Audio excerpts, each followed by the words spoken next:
Hello, my name is Andrew Kurtz. Welcome to my pitch for Buried Blades.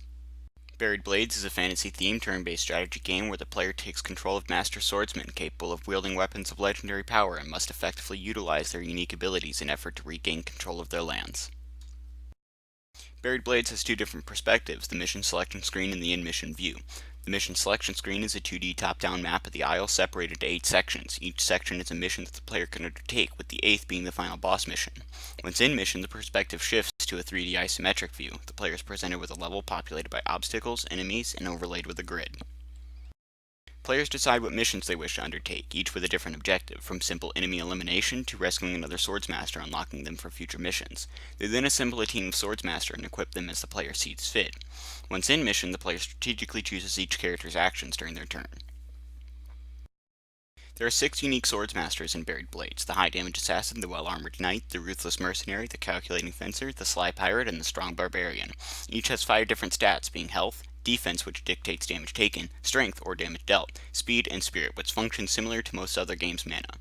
In addition, each has 3 abilities: a standard attack, a more advanced ability such as the fencer's riposte, and a master ability boasting the greatest of effects. It is the player's main objective to rid this land of the invaders and restore peace to the Isle. This can only be done by eliminating the invaders' leader on the 8th mission. Long-term goals include leveling up characters to be more prepared for tougher missions, and powering up weapons to unlock additional effects and bonuses. Short-term goals include completing a mission, eliminating an enemy, and gaining loot such as blades and other equipment. When a mission begins, most of the time players will begin in stealth mode. When in this mode, characters take turns based on their speed stat, highest to lowest. This makes planning for attacks and ambushes simple, as turn order is easy to predict. Once combat has started, however, each character gains a time gauge. This time gauge is now what determines when it is a character's turn. A character's speed stat determines how quickly this gauge fills, and thus how rapidly and how often they can act in the heat of battle. Effectively choosing which swordsmaster to take on a particular mission can have a dramatic effect on how well that mission goes. For example, a player might be dissuaded from taking the high single target damaging assassin on a mission against enemies that have riposte, which can turn that high damage back against the low health assassin. Players are also able to customize what equipment each party member is using. Mostly these are stat improvement, but the important part is the swordsmaster's blades. Buried Blades grant a passive augment to whichever swordsmaster wields them, as well as additional effects as the player upgrades the weapon.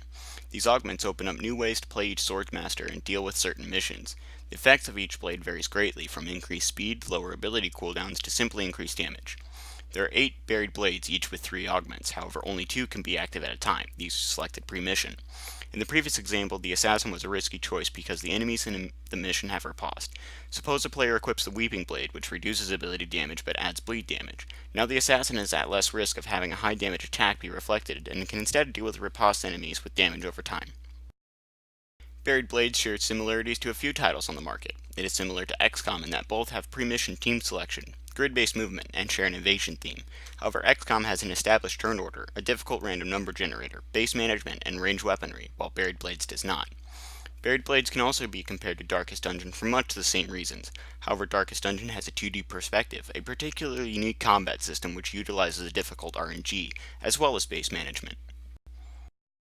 Some of the risks of Buried Blades include its scope. It may be a challenge to complete this title as described within the time allotted. This can be solved by lowering mission count as well as simplifying character abilities and blade augments. There's also low programming experience among the team, which may make character ability implementation difficult, as well as the game needing quite a bit of artwork or switch to a less graphically intense perspective. Thank you for listening to my pitch on Buried Blades. I can't wait to hear any feedback.